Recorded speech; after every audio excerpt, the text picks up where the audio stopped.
Sahabat Tani, kita pasti udah nggak asing lagi ya dengan yang namanya hujan, bener nggak? Tetapi pertanyaan saya, tahu nggak proses terjadinya hujan itu seperti apa? Nah, hujan merupakan salah satu dari siklus hidrologi yang merupakan perputaran air dari bumi yang kemudian naik ke atmosfer melalui proses tertentu dan kembali lagi ke bumi dalam bentuk tetesan air. Pada video kali ini, bersama saya Rizal Ansar dari channel Penyuluh Pertanian Lapangan, kita bakal ulas bersama ya sahabat tani, kenapa air hujan adalah air pengencer terbaik dalam pembuatan pupuk dan juga olahan organik lainnya. Jadi tonton sampai habis ya, insya Allah bermanfaat. Maka mari kita intro dulu. BM.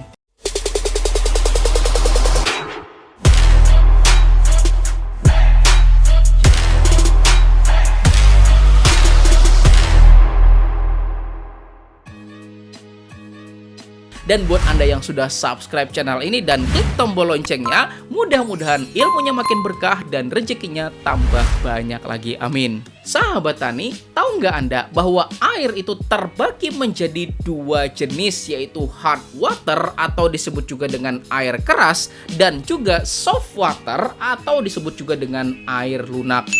Hard water atau air keras adalah air yang di dalamnya terdapat kandungan mineral seperti kalsium, magnesium, serta mineral-mineral lainnya. Dan biasanya ketika hard water ini diukur menggunakan suatu alat namanya adalah TDS meter, maka angka yang muncul pada TDS meter itu biasanya sampai nilainya ratusan ppm gitu ya sahabat tani. Sedangkan soft water atau disebut juga dengan air lunak itu merupakan kebalikan dari hard water ya sahabat tani, di mana air jenis ini itu minim kandungan mineral di dalamnya.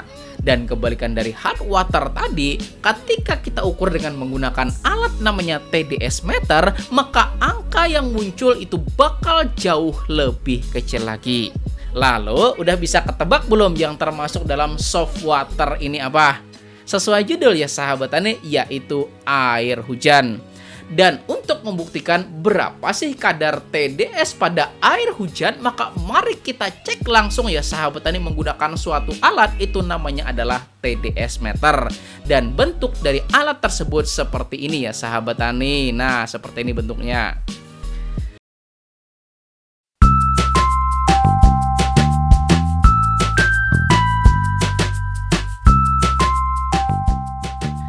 Nah, ini adalah air hujan ya sahabat tani yang kebetulan saya tampung tadi pagi gitu loh, karena pagi tadi itu hujan ya sahabat tani. Dan mari kita lihat berapa sih kira-kira hasil pengukuran kadar TDS-nya. Pertama-tama, nah kita nyalain dulu ya sahabat tani TDS meternya. Dan pastikan yang kita ukur itu bersatuan ppm.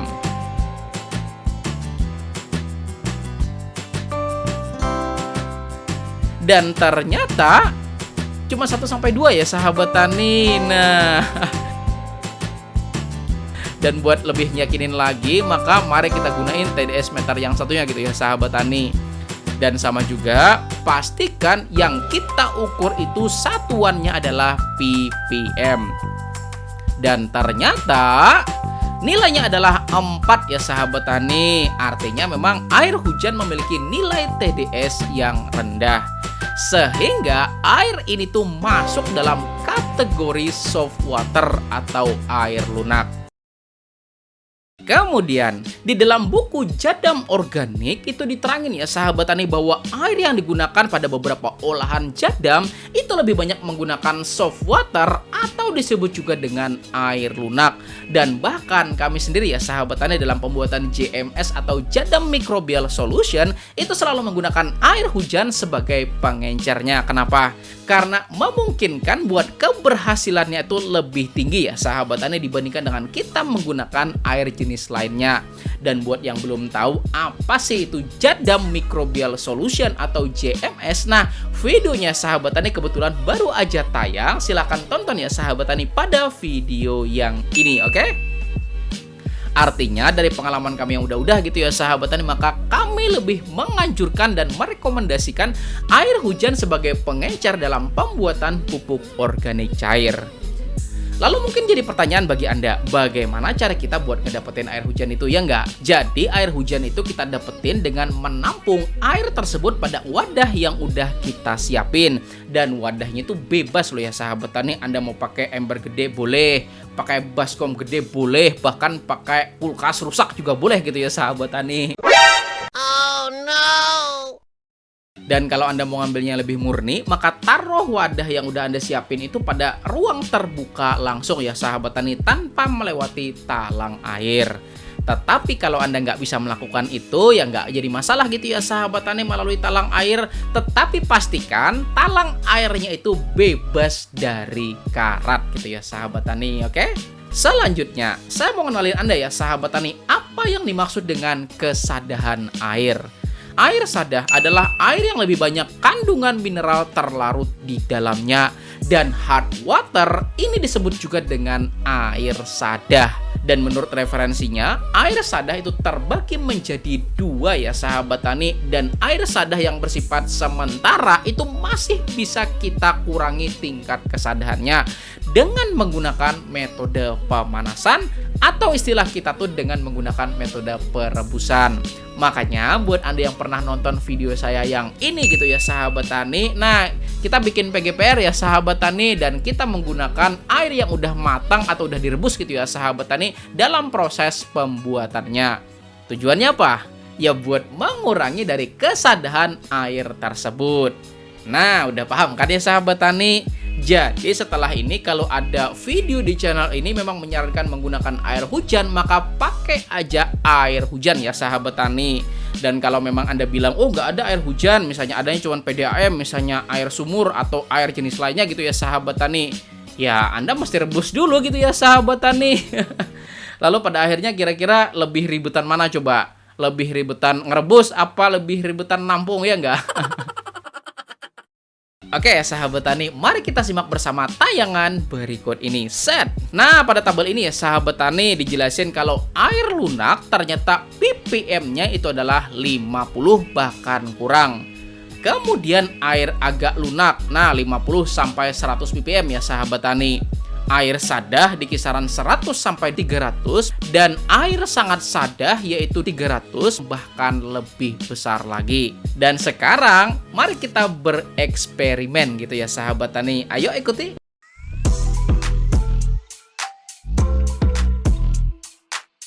Nah ini adalah air mineral ya sahabat tani. Nah bener kan, ini baru buka bungkus loh ya sahabat tani. Dan mari kita cek berapa sih kira-kira nilai dari TDS-nya.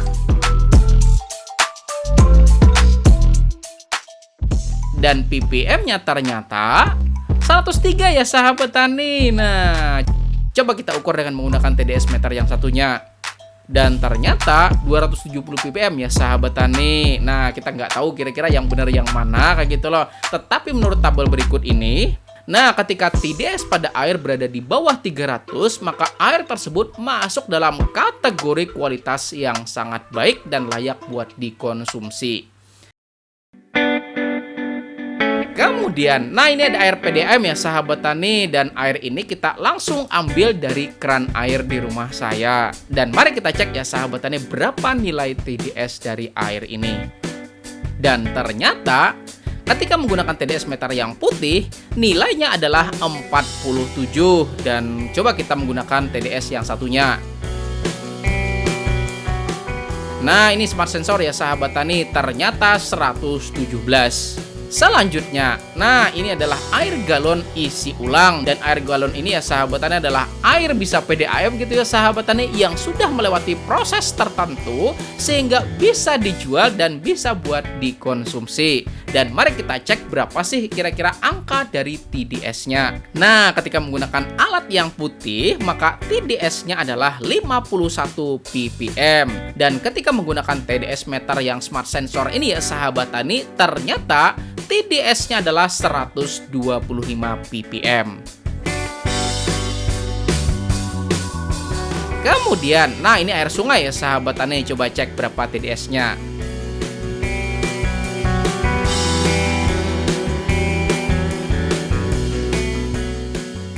Dan kemudian, nah ini adalah air sumur ya sahabat tani, coba kita cek berapa sih kira-kira nilai TDS-nya.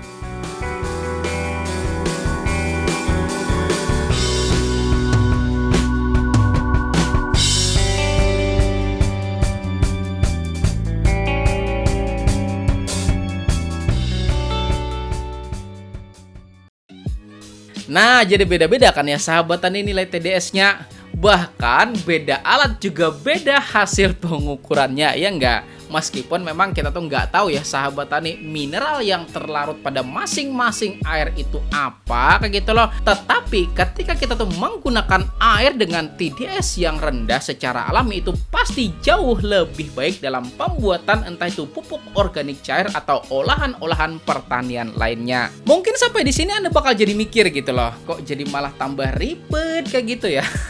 Bukan gitu juga ya sahabat tani, kan kita pengen ngasilin olahan dengan kualitas yang lebih baik, ya nggak? Toh juga sebenarnya nggak sulit-sulit amat kok buat nampung air hujan, ya nggak sahabat tani? Kalau memang ternyata hujan ya ditampung gitu loh, kalau memang hujan deras ya tampung lebih banyak gitu ya sahabat tani.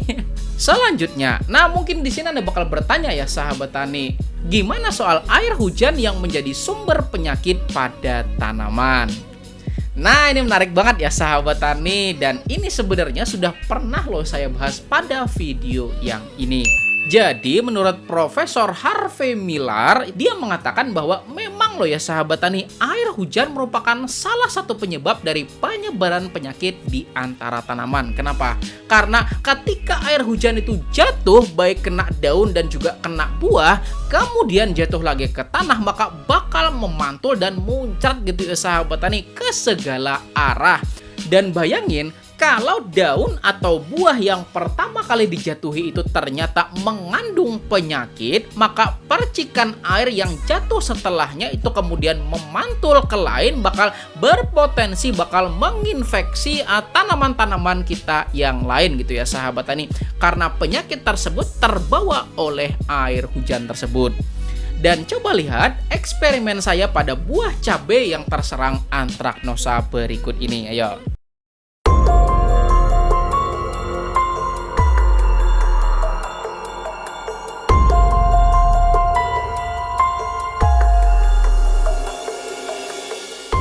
Jadi saya tuh cuman menggesek-gesekkan pinset ya sahabat tani pada buah cabai yang kena antraknosa, dan setelah kita celup-celupkan ke air, kemudian kita masukin pada mikroskop,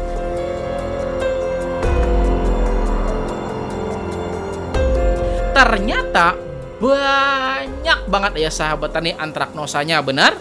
Dan bayangin kalau air ini tuh kena siram pada tanaman Anda yang lain, apa yang bakal terjadi? Saya yakin ya sahabat tani nggak bakal lama langsung wassalam tanaman Anda yang lain gitu ya sahabat tani. Dan selain itu juga, kelembapan yang tinggi itu juga menjadi penyebab dalam perkembangan penyakit pada tanaman. Maka langkah pencegahannya yaitu dengan menjaga tanah kita agar tidak terlalu banyak menyerap air atau tidak terlalu banyak mengandung air gitu ya sahabat tani, serta berbagai perlakuan-perlakuan antisipatif lainnya, dan itu nggak saya bahas pada video ini gitu ya sahabat tani. Silahkan Anda tonton pada video yang ini gitu ya sahabat tani. Dan di akhir sesi video ini saya harap Anda semuanya udah paham ya sahabat tani tentang air keras dan juga air lunak ini ya sahabat tani, karena nanti kita bakal membuat namanya JWA atau Jadam Wetting Agent, cairan yang nanti berfungsi sebagai perekat. Gimana? Mantap? Jadi pastikan ya sahabatan Anda sudah paham tentang hard water dan juga soft water di sini ya sahabat tani, dan juga klik tombol jempolnya jika Anda sukai video ini dan bagikan kepada teman-teman Anda yang lain. Mudah-mudahan video ini lebih banyak manfaatnya lagi. Dan di samping sini ya sahabat tani ada dua video yang saya rekomendasikan untuk Anda pelajari. Insya Allah akan semakin membuat keilmuan Anda tambah banyak lagi. Terima kasih. Saya Rizal Ansar. Wassalamualaikum warahmatullahi wabarakatuh.